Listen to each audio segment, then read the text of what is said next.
Hello everyone, welcome again to our channel. Today we will take a topic that is hybridization, the very important topic from paper point of view. जो आपके exams होते हैं उसमें hybridisation आपके पास find out करने के लिए आता है and that hybridization you have to find in the chemistry. देखिए हमने अभी तक smaller classes like 6, 7, 8 in classes में से कुछ इम्पॉर्टेंट टॉपिक्स को करने की ट्राई किया है. उसमें आपके पास काफ़ी सारे इम्पॉर्टेंट टॉपिक जो हैं वो हम कर चुके हैं और आगे बहुत ही करेंगे भी. तो आज का जो टॉपिक है ये थोड़े से वेपर पॉइंट ऑफ व्यू से हमने लिया है कि जो क्लासेस के अकॉर्डिंग आपके पीजीटी लेवल और इसमें आ जाता है. अगर आप पुरानी वीडियोस को देखना चाहते हैं तो आपको लिंक में डिस्क्रिप्शन में मिल जाएगा यहाँ पर लिंक. और आप इस वीडियो में अगर इसको पहली बार देख रहे हैं तो प्लीज़ इसे सब्सक्राइब ज़रूर कीजिएगा. So let's start that hybridization अगर आपने फाइंड आउट करनी है तो उसमें आपको सबसे पहले शॉर्टकट वे बताऊंगी मैं. इसमें आपको क्या करना है, सबसे पहले क्या पता होना चाहिए आपको, नंबर ऑफ एटम्स अटैच्ड के जो नंबर ऑफ एटम्स अटैच हैं वो कितने हैं इसके साथ. जो भी आप अपना एक आपके पास एलिमेंट होगा उसको अगर कंपाउंड आपको दिया होगा उस कंपाउंड में आपको हाइब्रिडाइजेशन बतानी है कि कितनी है. तो उस कंपाउंड में आप देखेंगे सबसे पहले कि एक मेटल होगा या नॉन मेटल होगा, मतलब एक सेंट्रल एटम होगा जिसके साथ कुछ एटम्स अटैच होंगे. तो उस सेंट्रल के साथ कितने अटैच हैं ये आपने देखना है एटम्स में कि कितने एटम्स अटैच हैं. एक आपके पास सेंट्रल होगा और उस सेंट्रल के साथ में जितने भी आपके पास एटम्स अटैच हैं वो आप नंबर काउंट करेंगे कि वो कितना है. सेकेंड आप क्या देखेंगे, लोन पेयर. जो भी आपके पास सेंट्रल एटम है उसके चारों ओर देखिए एटम्स अटैच हैं, लेकिन हो सकता है कि उसकी जो भी इलेक्ट्रॉनिक कॉन्फ़िगरेशन हो तो वहाँ से आपके पास वो ऑक्टेट कंप्लीट ना कर रहा हो और वहाँ पे लोन पेयर्स बच जाएं अटैच के बाद. कोई भी अगर आप एटम्स अटैच कर रहे हैं तो उन अटैच करने के बाद आपके पास क्या आ रहा है, लोन पेयर बच रहा है. तो वो आपने ये दोनों चीज़ें ध्यान में रखनी है. अगर लोन पेयर नहीं आ रहा तो आप उसको 0 काउंट करेंगे, अगर लोन पेयर आ रहा है तो आप उसका नंबर काउंट करेंगे. तो फर्स्ट हो गया आपके पास नंबर ऑफ एटम्स अटैच कि कितने नंबर ऑफ एटम्स जो हैं वो अटैच हैं. और सेकंड हो गया आपके पास कि जो लोन पेयर है वो क्या होगा. अब देखिए दो चीज़ें आपने ये ध्यान रखनी है और इनका क्या करना है, आपने टोटल करना है इन दोनों का. तो फिर आप क्या देखेंगे कि आपके पास टोटल नंबर कितना आ रहा है, लाइक 2, 3, 4, 5 एंड सो ऑन. कितना आपके पास टोटल नंबर आ रहा है, इसके अकॉर्डिंग आप उसकी हाइब्रिडाइजेशन को फाइंड आउट करेंगे. तो जो आपके पास हाइब्रिडाइजेशन आएगी वो विद रिस्पेक्ट टू ये टोटल नंबर की आएगी. अगर आपके पास नंबर 2 आ रहा है ज्वाइन करके टोटल नंबर तो आपकी हाइब्रिडाइजेशन हो जाएगी SP. अगर आपके पास 3 आ रहा है तो आपकी हाइब्रिडाइजेशन हो जाएगी SP2. If it is 4 then it will become SP3. If it is 5 so this is SP3D. Same as अगर हम आगे मूव करते हैं, अगर ये हो जाता है, ये हो गया 6, 7, टोटल नंबर आपके पास चेंज हो गया, जैसे 6 आ रहा है 7 आ रहा है तो ये हो जाएगी आपके पास SP3D2. नेक्स्ट अगर 7 हो जाता है तो ये हो जाएगी SP3D3. तो ये क्या करना है आपको, हाइब्रिडाइजेशन फाइंड आउट करने में आपकी हेल्प करेगा. What we have done up to this कि आपको सबसे पहले जो भी कंपाउंड दिया हुआ है उसमें चेक करना है सेंट्रल एटम. उस सेंट्रल मेटल या एटम के साथ कितने ज़्यादा मतलब सेंट्रल जो एलिमेंट है उसके साथ एटम्स कितने जॉइन हैं आपको ये चेक करना है. कोई भी आपके पास सेंट्रल मेटल या आयन आपको एलिमेंट दिया हुआ है उसके चारों ओर कितने आपके पास अटैच हैं और कितने उसके बाद पेंडिंग रह गए, मतलब लोन पेयर्स हम काउंट करेंगे। जब भी आप लोन पेयर्स की बात करते हैं तो वो एक सिंगल इलेक्ट्रॉन नहीं होता, वो हमने पेयर में लेना होता है। तो हम ये देखेंगे कि पेयर में कितना रह गया, तो वहाँ से हमें क्या पता चलेगा, हाइब्रिडाइजेशन पता चलेगी कि उसकी हाइब्रिडाइजेशन क्या आ रही है। आफ्टर देन हाइब्रिडाइजेशन जब हमें पता चल जाएगी तो उसके बेस पे हम बता सकते हैं कि जो आपका मॉलिक्यूल है, जो आपका कंपाउंड है, उसका स्ट्रक्चर किस तरीके का फॉर्म होगा। It's a very easy technique, आप बहुत आसानी से उसकी हाइब्रिडाइजेशन बता सकते हैं। तो इससे पहले देखिए एक चीज़ और हम देख लेते हैं, वैलेंसी देखते हैं ग्रुप वाइज। अगर हम ग्रुप की बात करें, जैसे कि देखिए जो ग्रुप हम रीड करते हैं, जैसे कि एस ब्लॉक में, पी ब्लॉक में, तो कुछ एलिमेंट्स ऐसे हैं जो आप इजी से याद रख सकते हैं। जैसे कि एस ब्लॉक है, उसमें आराम से याद हो सकता है आपके पास कि कितने उसके पास वैलेंस इलेक्ट्रॉन हैं। लेकिन कुछ ग्रुप ऐसे आते हैं जहाँ पर आपको वैलेंसी बतानी होती है, लेकिन आप एक बार कंफ्यूज हो जाते हैं कि उसकी कितनी है। तो देखिए ग्रुप में अगर हम बात करें तो ग्रुप में बात करते हैं ग्रुप 14 से, ग्रुप 15, 16, 17, 18। तो ये जो आपके पास हैं, इसमें अगर हम वैलेंसी की बात करें कि वैलेंसी हम ये बात कर रहे हैं कि जो उसका सबसे लास्ट शेल है, जो हम ड्रॉ करते हैं स्ट्रक्चर इस तरीके का, तो जो सबसे लास्ट वन है इसमें कितने इलेक्ट्रॉन्स प्रेजेंट होंगे ग्रुप 14, 15, 16, 17, 18 इसमें। तो देखिए ग्रुप 14 में 4 इलेक्ट्रॉन्स होंगे, 15 में 5 इलेक्ट्रॉन्स होंगे, 16 में 6, 17 में 7 एंड 18 में 8 इलेक्ट्रॉन्स आर प्रेजेंट। अगर हम वैलेंसी की बात करें तो ग्रुप वाइज बहुत इजी है याद रखने के लिए। ये आपको हेल्प करेगा कि कितने एटम्स आपके अटैच हो गए हैं मेटल से और कितने उसके पास पेंडिंग रह गए हैं। तो ये आपको पता होना चाहिए ग्रुप वाइज कि अगर कोई भी मेटल, कोई भी एलिमेंट इस ग्रुप का आ रहा है तो आपके पास पता होना चाहिए कि उसमें लास्ट में कितने इलेक्ट्रॉन फिल हो रहे हैं, 4, 5, 6, 7, 8 एंड सो ऑन। ठीक है, तो ये ग्रुप के हिसाब से आप देखिए 14 में 4, 15 में 5, इस तरीके से आप याद रख सकते हैं। So let us take an example जिससे आपको क्लियर हो जाएगा कि हम किस तरीके से फाइंड आउट कर सकते हैं हाइब्रिडाइजेशन। तो सबसे पहले आप एग्जाम्पल लेते हैं CH4। ये एक ऐसा कंपाउंड है जो आपने सुना होगा। देखिए अब हमने कहा था कि 2 चीज़ें याद रखनी है, एक तो है आपके पास नंबर ऑफ एटम्स कितने अटैच हैं, और दूसरा क्या याद रखना है, उसमें लोन पेयर कितने हैं, और दोनों को ऐड कर देना है। तो फर्स्ट एग्जांपल जो हम CH4 का ले रहे हैं, देखिए C हो गया इसमें सेंट्रल, और आपको पता है कि जो कार्बन है उसके पास जो वैलेंसी होती है वो कितनी होती है, 4। तो यहाँ पर हाइड्रोजन जो है ये अटैच हो जाएंगे। अब देखिए first cheese, number of atoms attach, number of atoms attach कितने हैं इसमें अटैच, 4 ही है ना अटैच। एंड आफ्टर दैट इसके लिए क्या होगा हमारे पास, लोन पेयर। लोन पेयर कितने हैं, लोन पेयर कितने हैं, कोई भी नहीं बचा। कार्बन हमने लिया, उसके साथ क्या है, चारों तरफ हाइड्रोजन अटैच हो गए, तो यहाँ पे लोन पेयर है ही नहीं। So we will count lone pair as 0, second number.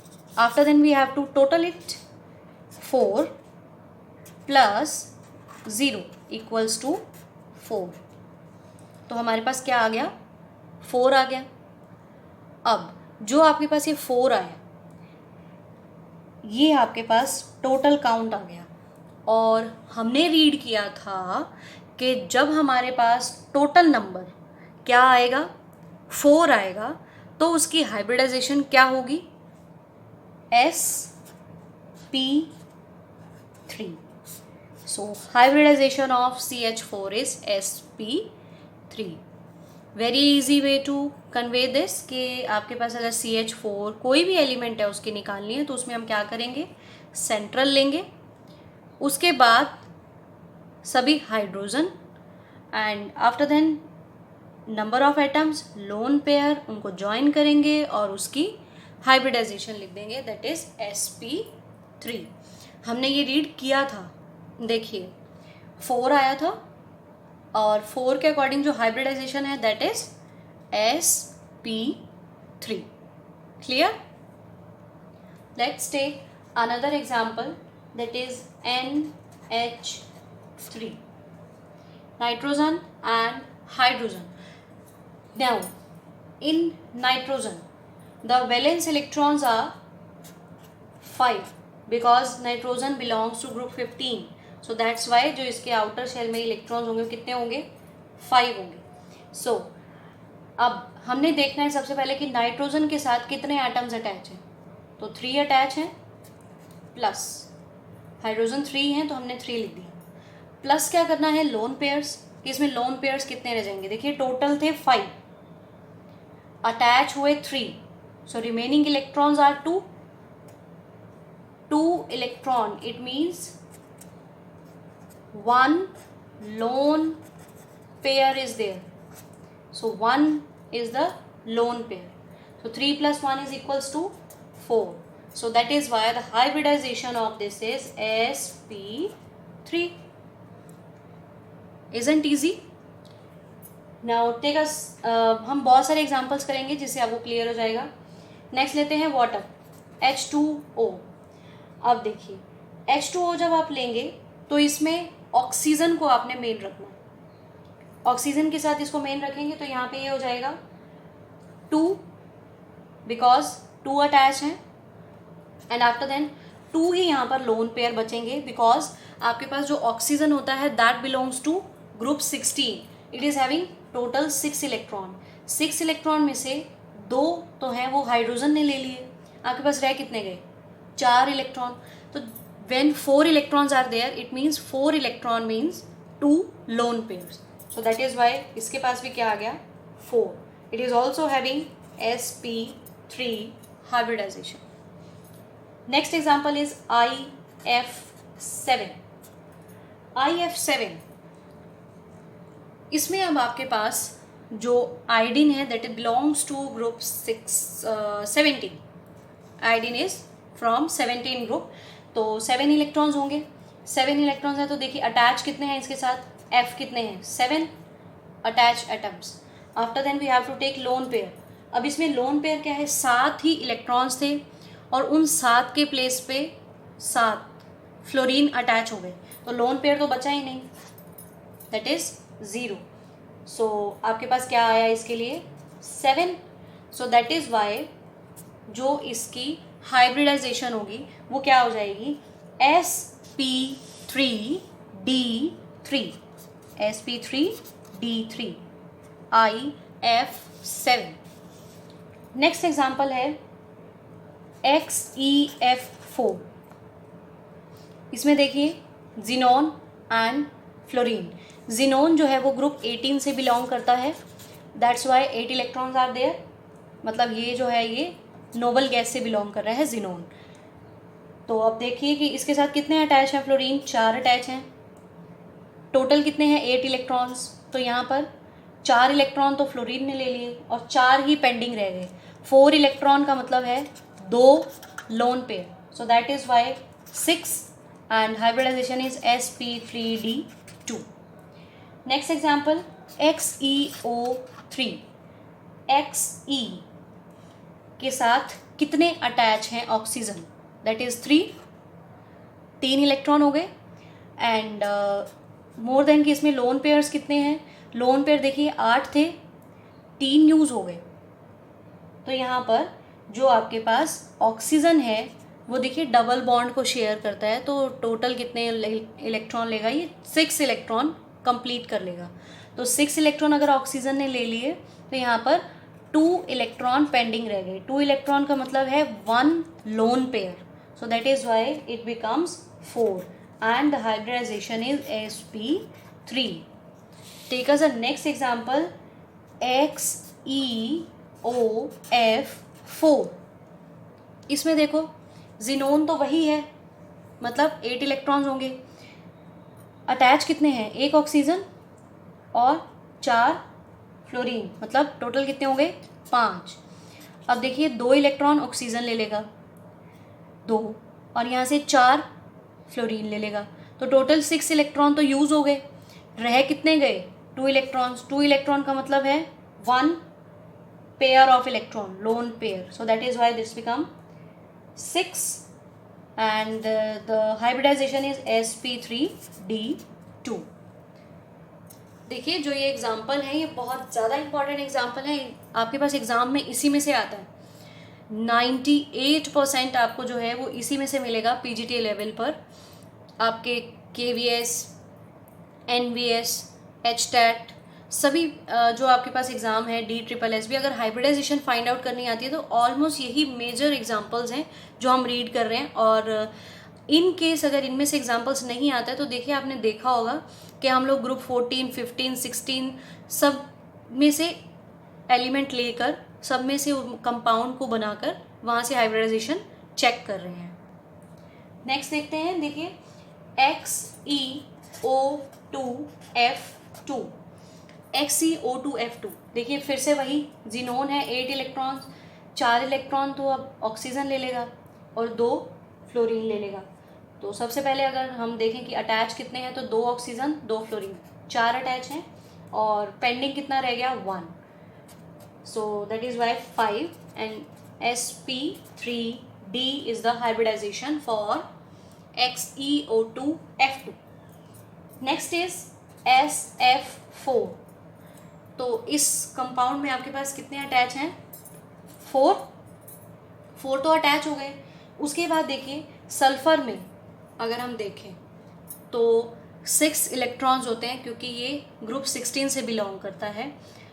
4 तो फ्लोरीन अटैच हो गए उस प्लेस पे, रह कितने गए 2 इलेक्ट्रॉन।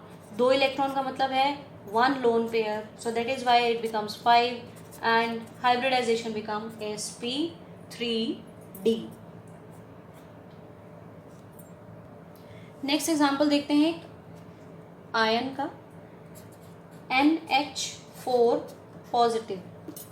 अब देखिए इसमें क्या करना होगा इसमें हमें ध्यान रखना होगा जो एटम्स अटैच होंगे वो तो उतने ही होंगे, लाइक ये 4 अटैच हैं तो 4 हो गया, लेकिन जब उसके साथ एटम्स अटैच है तो लोन पेयर कितने रह गए उसको ध्यान रखने के लिए देखिए नाइट्रोजन के पास कितने होते हैं 5।